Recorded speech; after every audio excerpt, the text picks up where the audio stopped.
This show is produced by the Hartman Media Company. For more information and links to all our great podcasts, visit hartmanmedia.com. Hey, brother, I just finished listening to your July 5th episode. Man, I just absolutely love your content, man. It gives me value every time I listen to it. It gives me a different perspective on how I view some of the stuff that I do. It's just always good, man. And I want to keep telling you the same thing over and over and over. It does affect people. It does change people's lives.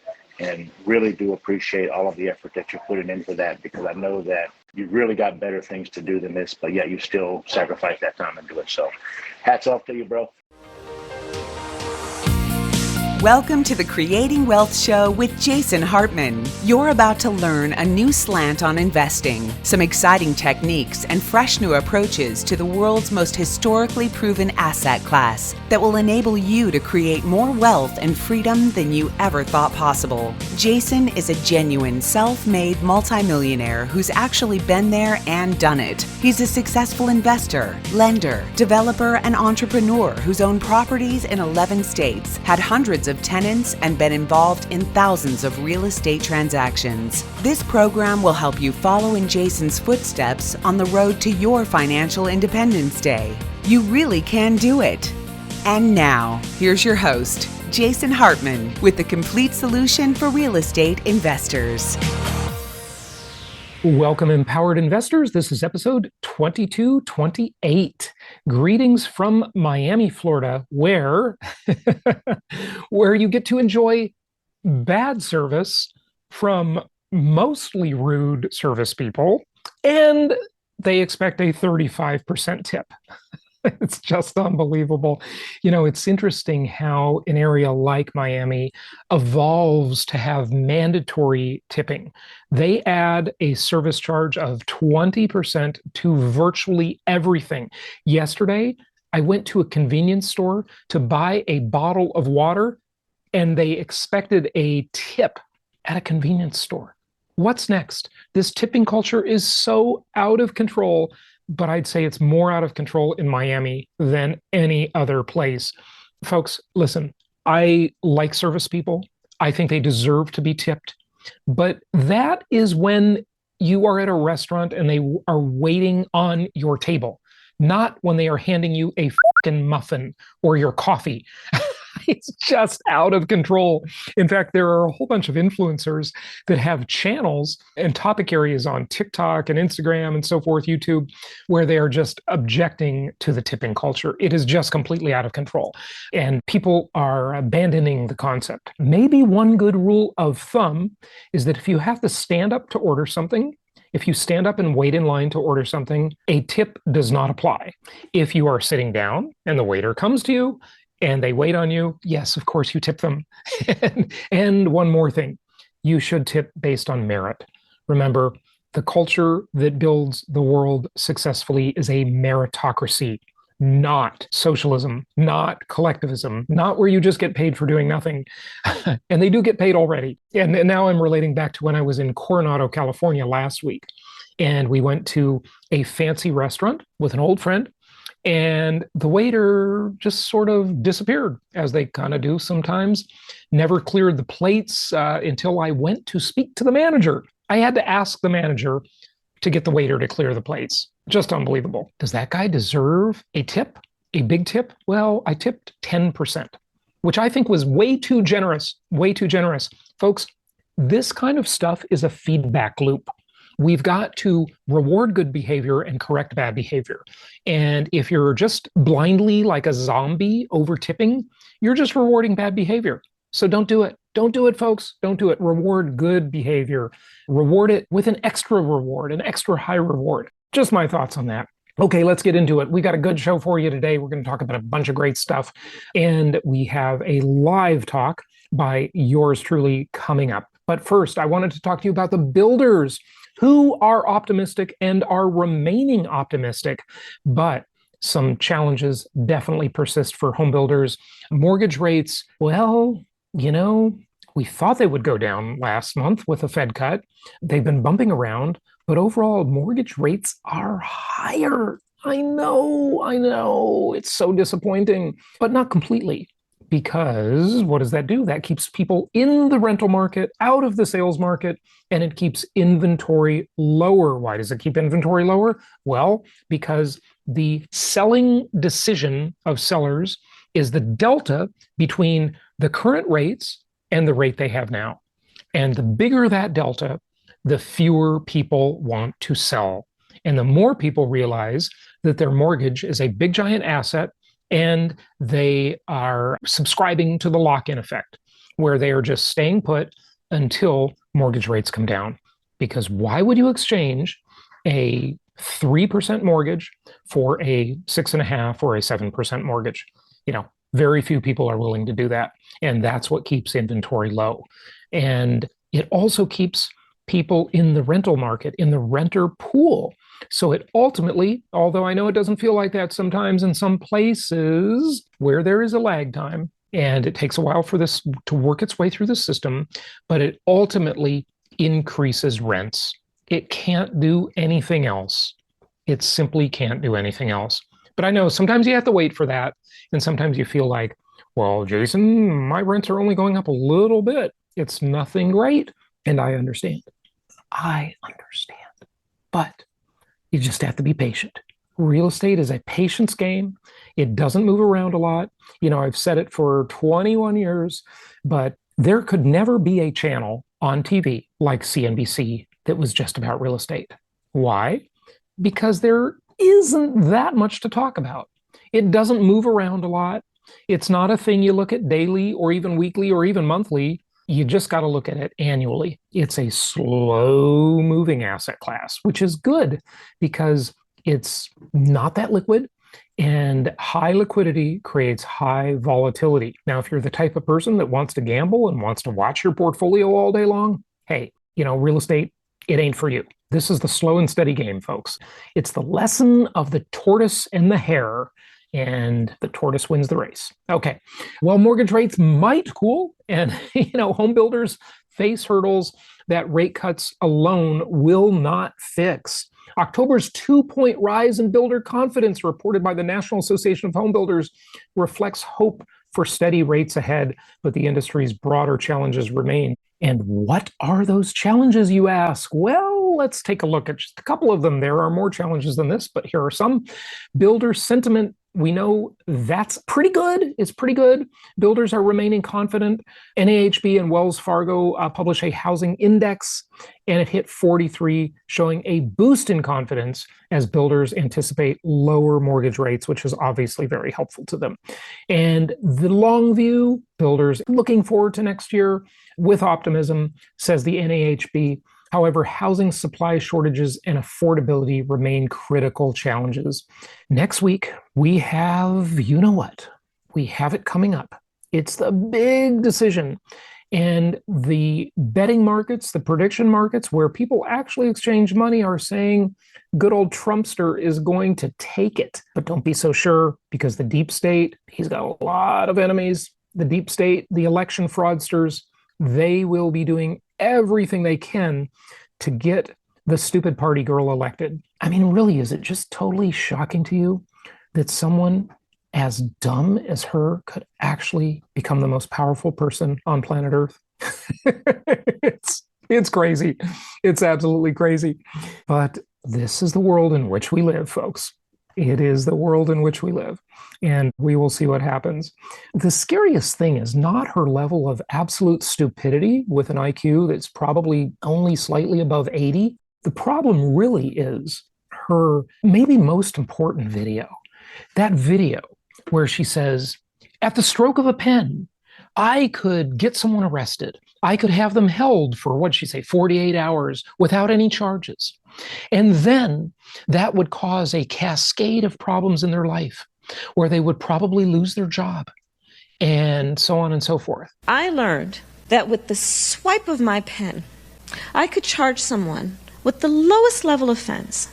And because of the swipe of my pen, that person could be arrested. They could sit in jail for at least 48 hours. They could lose time from work, and their family maybe lose their job. They'd have to come out of their own pocket to help hire a lawyer. They'd lose standing in their community. All because of the swipe of my pen. Weeks later, I could dismiss the charges, but their life would forever be changed. So I learned at a very young age the power. Wow. If that isn't the most concerning thing since evil dictators like Adolf Hitler and Joseph Stalin and Pol Pot and all of the rest and the Khmer Rouge, right? Wow, that should really scare you. The fact that someone would even say something like that is just unbelievable. Now, I know there are those people out there who they just say, well, I want a woman to be president. Okay, well, don't you want someone to represent your gender well? But wait a sec. What is a woman? Oh, I'm not a biologist. How would I know? I mean, you can't make this stuff up. It's so completely ridiculous, right? It's so completely ridiculous. But we'll see what happens. Certainly, we're not going to know very soon. But I will tell you, our Collective Inner Circle Mastermind is hosting a town hall 2 days after the erection. Yeah, you can't even say the words because you'll be censored. So there's my funny word as a substitute. 2 days afterwards, we are going to host a town hall with myself, Robert Helms, Ken McElray, George Gammon, and Russell Gray. We will all be hosting a town hall live, and we'll be sharing our thoughts about whatever happens. We'll see what happens. I don't know. Folks, do not sit around and think that this is up to somebody else. This is probably one of the most important times to actually go out and vote. A lot of people think, my vote doesn't make a difference. It really does. Sometimes one vote and the cumulative effect of a small number of votes, and I'm talking like 200 votes, make the difference, especially in a swing state. And there are lots of other smaller elections besides the presidential election that really, really matter. They really do matter. So be sure to get out and vote. Now, if your IQ is in the 90s or the 80s or the 70s, God forbid, please don't vote. Stay home. Gosh, maybe I should offer an incentive to stay home. I don't know. I can't do that because it's probably going to be considered election interference. So no incentive to stay home, except you'll do the world a favor. If you suffer from low information or low intellect, just stay home. If you're one of these people that have like Trump derangement syndrome, stay home because you're really going to screw up the world. Do the world a favor. Stay home. All right, let's get to our show today, the main parts. Thank you for tolerating my snarkiness. So this is a recent talk, just very recent talk that I gave in Tampa, Florida, and I wanted to share it with you. These conferences where I speak, I'm speaking tomorrow at Global Citizen Week here in Miami, and these conferences, they cost a lot of money. People pay big, big fees to join these conferences, to see the speakers, to hear the speakers. At least for my part, I share a lot of them with you for free. So I hope that is helpful to you. You didn't have to pay $3,000 like some of the people in the audience did. For this one, it is coming to you free right now. And before we go, let's hear an interesting clip of the day. The power I have as a prosecutor is that with a swipe of my pen, I can charge someone with a misdemeanor, the lowest level offense possible. And by virtue of that swipe of my pen, you will have to go to a courthouse and stand in line. You will have to come out of pocket and hire an attorney.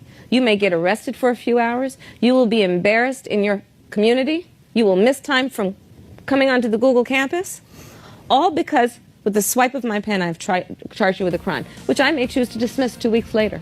It's an incredible amount of power. This Family Mastermind, Matt has done such an awesome job really making this one about leadership. And I'm so excited for John Maxwell. But, I saw this quote the other day and it just hit me. This was so fitting about leadership. And it's really about the wonderful guy that got us all in this room, and that is Matt Andrews. And Matt, here is the quote. I'm gonna ruin the quote, but the concept is the same. It's great leaders lead people, right? We all agree, right? We know what that is. We know what it's like because we've been leaders, we've been followers throughout our lives. But really, really great leaders make other leaders. And that's what Matt Andrews does. So let's give Matt a big, giant hand for that. I don't know if you all realize it, how difficult it must be. The Family Mastermind goes around, it touches each person. It includes each person in something. Matt is so good about that to make sure that, there are people speaking, there are people introducing, there are people interviewing, there are people on the Zoom sessions, the digital sessions, and somehow with 300-ish people, he gets around the whole room and all of you get touched. That's an amazing, amazing thing to do. I've been in many mastermind groups, and believe me, it's not like that, okay? This is really special, the family. So just wanted to start with that. Okay, so one of the things I talk about a lot, if you listen to my shows or watch my YouTube where I'm sandboxed and they won't let my channel grow, is I talk a lot about inflation. Okay? And I think inflation is the ultimate hack, really. It is such an incredibly powerful tool for us to use to our benefit as real estate investors. And I'm not going to go into my whole thing that I trademarked years ago, inflation-induced debt destruction today, but just as a premise for what I'm going to talk about, I created something years ago I call the ultimate investing equation. And here's just a little bit of it, a piece of it, right? Think about it. You find an asset, and then you say, okay, I'm only going to pay for 20% of it if you're using conventional financing. You get the bank to pay for 80% of it, and then you say, well, I don't really like this whole debt thing. I have to repay 80%, so I'm going to delegate that to someone called a tenant. Okay? And then I'm going to say to the government, look, I've provided housing. I want a big tax break here. And I want the ultimate tax break, which is depreciation, because that's a non-cash write-off or a phantom write-off. We all love depreciation. This is literally the ultimate investing equation. It is the EMC squared of investing, or E equals MC squared. That's the equation, actually, of investing, is that ultimate investing equation. So with the inflation-induced debt destruction concept, we are basically in a war. Now, it's not the war you're probably thinking of, okay? But this is a war that I've been talking about for at least 15 years or so, and that is the war between bad fiscal and monetary policy. Okay, so remember, fiscal policy is what the government does. It's taxing and spending. It's largely done through the House Ways and Means Committee, okay? How many of you think our government is just going great? Okay. No hands. Wow. Okay, I'm in the right place because I agree with you. So that's the fiscal side, right? But then the monetary side of the equation is what the central bank does. Now, the central bank is, the whole cartel is a big scam. You probably all read The Creature from Jekyll Island. G. Edward Griffin, the author's been on my show several times. Really great stuff, right? But we have what we have. So what I try to teach people to do is basically align their interest with the two most powerful forces the world has ever known, governments and central banks, right? Philosophically, I hate what they do. I disagree with it. But practically, I'm going to align my interests with them and I'm going to ride on their coattails. Because when you borrow money on real estate and you pay it back in cheaper dollars over time, that is the ultimate hidden wealth creator that most people just don't see. So I've talked about that before at past family meetings, but I just wanted to bring that up because it's going to kind of set up a little bit of what I'm going to talk about today. And remember, as you're paying back in cheaper dollars, as those dollars get debased, it debases the value of the monthly mortgage payment that your tenant is paying, but it also debases the value of the entire loan balance. Okay, so it really works for you in two ways. And we've had some pretty bad inflation over the past couple of years, right? So think about it. Just the official number for inflation, according to the Consumer Price Index, the CPI, I call it the CP lie, okay, because it is a lie. It's manipulated in three major ways: weighting, substitution, and hedonic indexing. Okay, so if the price of beef goes up, they assume everybody will just substitute and go to chicken, but maybe you don't like chicken. It's a dirty bird, okay? You don't want chicken, okay? You want your burgers. And so that's what happens. That's substitution, weighting, how much they weight each thing in the basket of goods. And then hedonic indexing, I just got a couple of days ago a new iPhone from that corrupt, greedy company, Apple. Okay, this iPhone cost about $1,400, and my last iPhone was the same price. But this iPhone's a lot faster and more powerful, so they assume that I paid less for it. Because hedonic indexing, the root word is hedonism, how much pleasure we get out of something, right? Seeking pleasure is hedonism. So they assume that because the technology keeps getting better, that the cost of the thing was less. And that is actually true, right? But imagine if you hedonically indexed everything since, let's just take Thomas Edison and the light bulb, okay? Life keeps getting better, and that's true. And what the government is saying with their indexing is that we are not entitled to progress. It belongs to the consumer price index, right? And things should keep getting better because that's the way of things, right? It's evolutionary, right? One discovery, one invention builds on another. So the war I'm talking about is the war between bad fiscal and monetary policy and technology. And technology has amazed us all. I think it was Buckminster Fuller that said something to the effect of, and I'm going to mess this one up, that any sufficiently advanced technology is indistinguishable from magic. Okay? A few decades ago, if you would have shown someone of this, if you could travel back in time, they would say that's magic. Like, it's incredible, right? And there's all these amazing technologies. So technology is deflationary, and bad fiscal and monetary policy is inflationary. So if you look at it like this, say it's a boxing match, right? And remember the Olympics when the trans athlete got into the boxing ring and knocked the girl out, right? And everybody was outraged. They thought that was so outraged, but maybe they're asking the wrong question. Why is there girls boxing in the first place? Like, that might be the right question. Why are women trying to do a men's sport? Like, it's barbaric, okay? I mean, it's arguable, okay, to say, why is there even men's boxing? Because it's barbaric, right? You could say that. But anyway, whatever, I digress. So what was I talking about? Inflation, deflation, technology. Oh yeah, boxing ring. So say it's a boxing ring, and in one corner you've got bad fiscal and monetary policy. In another corner you've got technology. And they go into the ring and they fight. And the outcome of the fight is going to be inflation or deflation. Okay? So, why am I talking about this? Well, let's just keep going. One of the things I've been saying on my show for the last 15 years or so is this. And a lot of people like this quote, and I haven't said it as much lately because I'm not feeling it. But here's the quote. It's an amazing time to be alive. Right? Well, I'm a little grumpy lately, and I don't feel like it's such an amazing time anymore. But it really is an amazing time, to be fair, right? And Kim kind of alluded to that when she was talking about, what you expect and expectations. She was kind of alluding to that idea, right? It is an amazing time to be alive. No question about it. Technology is amazing us in so many ways. But the powers that be also have the benefit of technology. Surveillance, scalability. This is the thing technology offers, the dark side, right? And so I saw this tweet, recently. Liz Wheeler put it up and said, your grandma died alone in the hospital. Your husband was fired over a mandate. Your teenage son has heart problems. You lost your business. You weren't allowed to go to church. Your 2-year-old was forced to wear a mask. But you want to forget the whole thing, right? That was the state of things just a couple of years ago, right? Let's not forget that. And so it's really important to forget it, or not to forget it, to remember it, okay? Because in about 40 days, you're going to have to make a decision, and it's a pretty easy one if you ask me. But anyway, housing affordability, unless you're not very smart. Okay, so then it's a hard decision.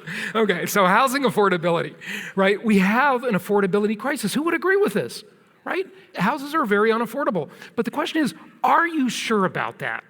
So at prior Family Masterminds, over the years, I talked to you about this index I created, the Hartman Comparison Index, the HCI, okay? And the HCI answers life's most important question. What is life's most important question? Some of you know it because you listen to my show, right? Compared to what? That's the most important question in life, because the only way we know anything is by comparing it to something else. It's a really important concept, okay? So the index takes 42 commodities, including labor-oriented commodities, and compares it to the price of the median-priced house. So let's just go back to, say, the year 2000. Nice even number. Look with me on the chart at the year 2000. The median house price was $147,000. Gold was $283. If you wanted to trade gold for a house, it would be 520 ounces of gold. But today, it only takes 190 ounces of gold to buy the median price house. So, you all think houses are expensive? Are you sure, right? Priced in gold, is it cheap or expensive? It's actually cheaper, right? It hasn't always been that way, because if you look at the past, right, sometimes, it was more expensive and less expensive, right, over the years. Now, 1970 isn't a good one because the gold price was controlled before Nixon took us off the gold standard. So oil is arguably the most important commodity in the world, right? So in 1970, okay? Because oil price wasn't controlled. Oil was $4 a barrel. The median house price was $23,000, 6,400 barrels of oil to buy a house.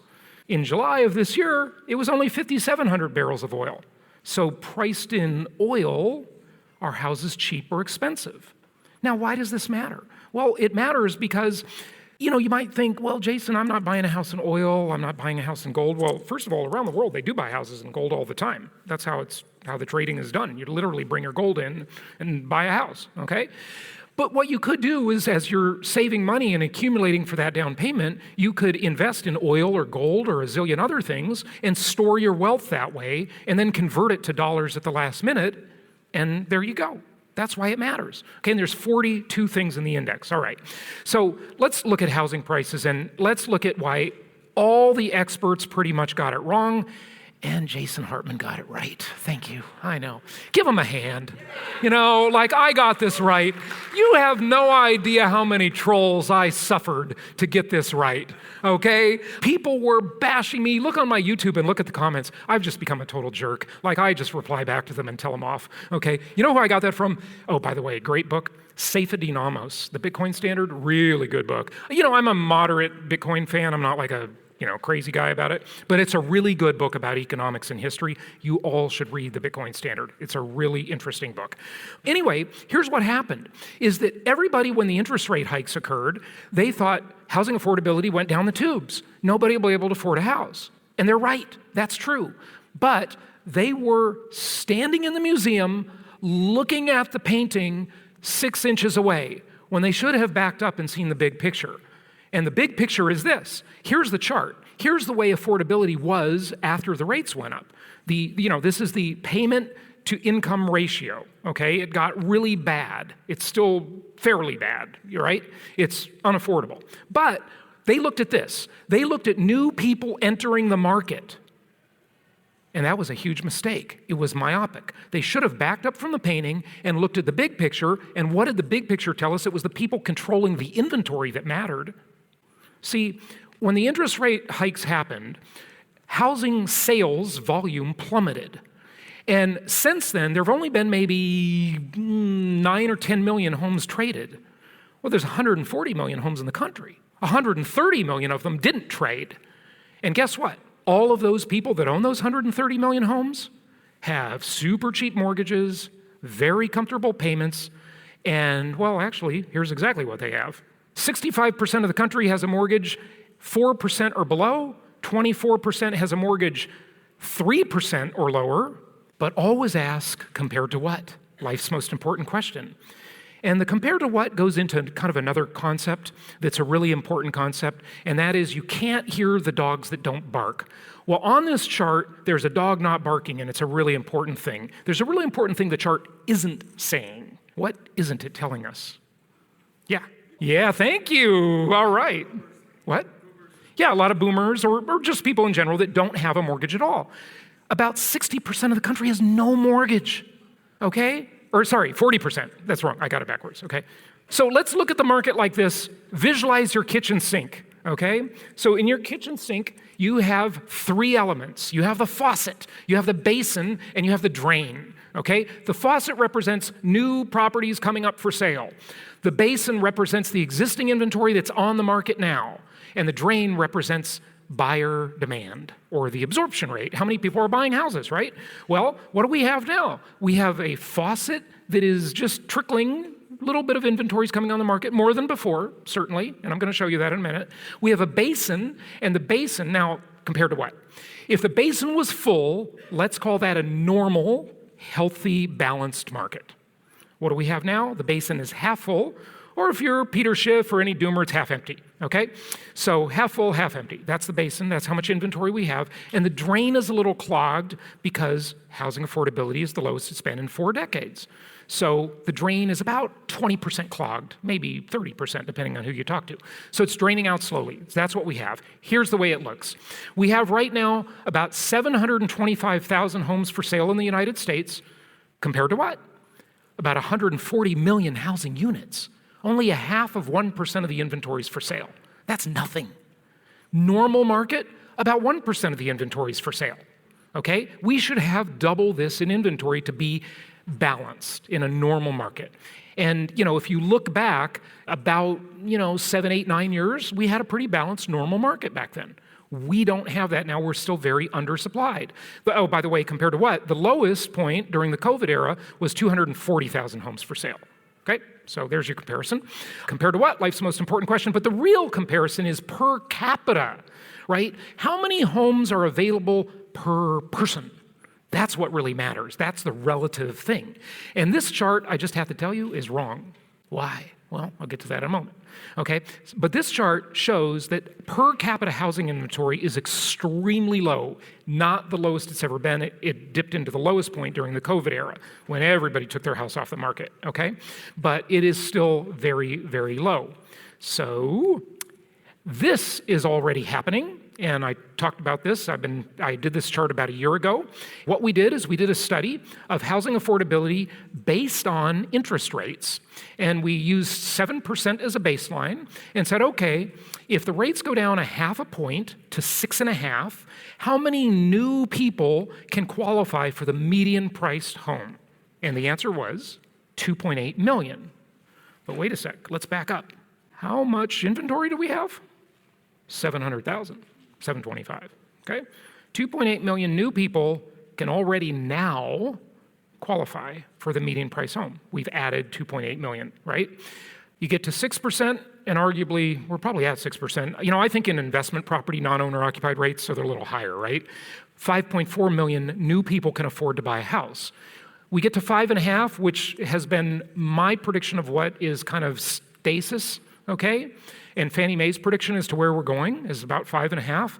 That means 7.7 million new people can afford to buy and qualify for the mortgage on the median priced home.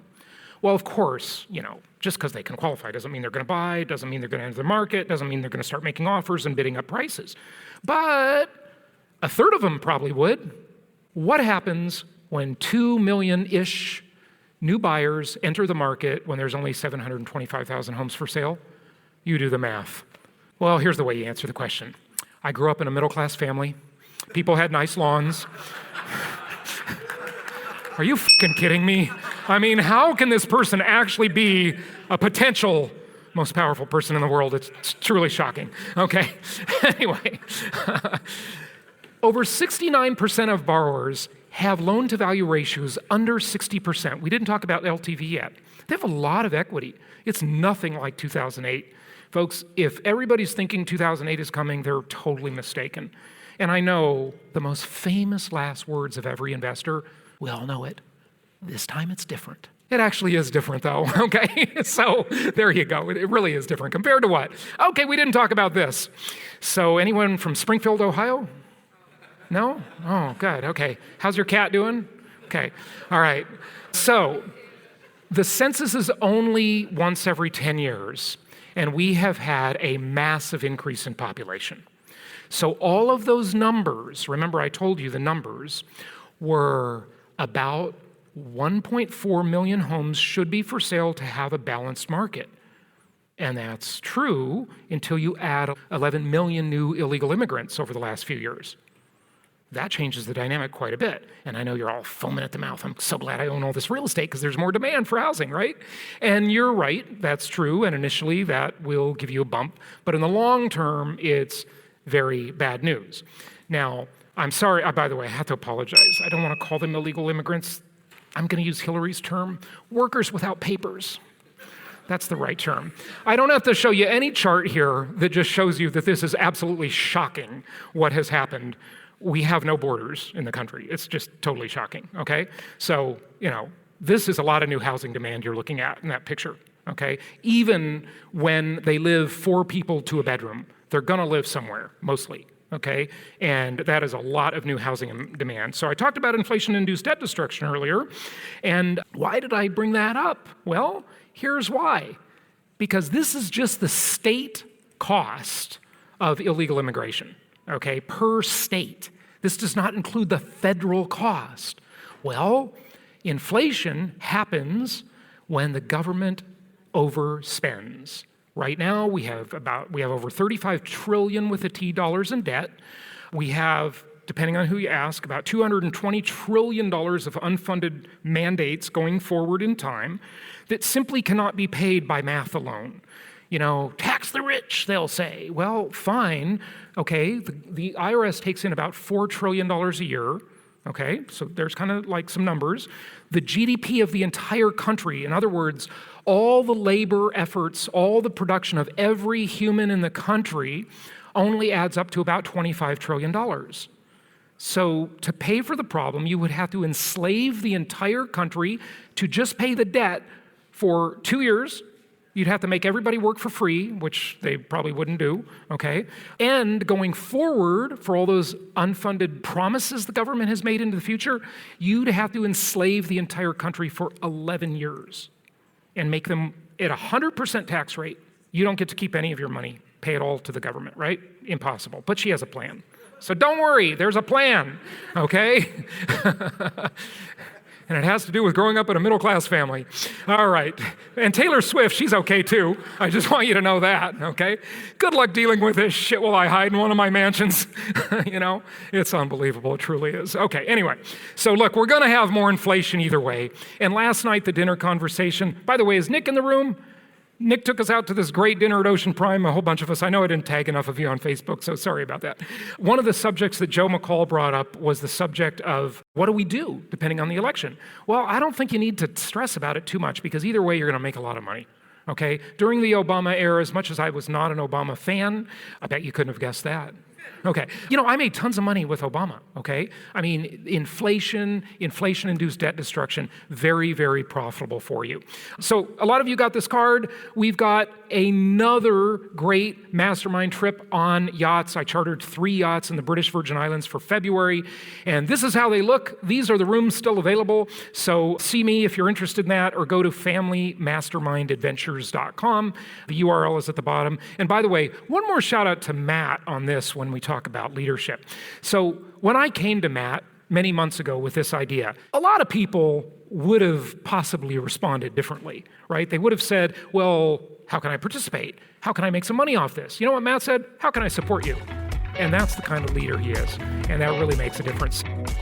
Thank you so much for listening. Please be sure to subscribe so that you don't miss any episodes. Be sure to check out the show's specific website and our general website, hartmanmedia.com, for appropriate disclaimers and terms of service. Remember that guest opinions are their own, and if you require specific legal or tax advice or advice in any other specialized area, please consult an appropriate professional. And we also very much appreciate you reviewing the show. Please go to iTunes or Stitcher Radio or whatever platform you're using and write a review for the show. We would very much appreciate that. And be sure to make it official and subscribe so you do not miss any episodes. We look forward to seeing you on the next episode.